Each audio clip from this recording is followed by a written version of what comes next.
වෙළඳසැල් වලින් පාරිභෝගිකයන්ගෙන් අධික මිල අය කිරීම වැළැක්වීම සඳහා රජය විසින් නව නීති රැසක් හඳුන්වා දීමට සූදානම් වනවා.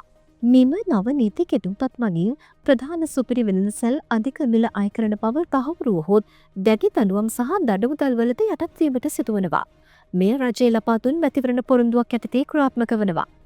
පාරිභෝගික ආරක්ෂණ අධිකාරිය වන ACCC විසින් පසුගිය වාර්තාවකින් ශ්‍රින්ක්ෆ්ලේෂන් ලෙස හඳුන්වනු ලබන නිෂ්පාදනයක ප්‍රමාණය අඩු කරත් මිල අඩු නොකරන ක්‍රමය අහෝසි කළ යුතු බවට නිර්දේශ කළා.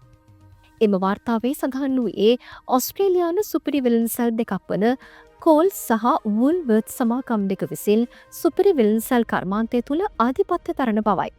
කෝන්ස් සමාගම 2024-25 මූල්‍ය වර්ෂයේදී වාර්තාගත බිලියන 1.08ක ලාභයක් ලබා ඇති අතර වුල්වර්ත් සමාගම බිලියන 1.4ක ලාභයක් හිමි කරගත් බවට එහි සඳහන්.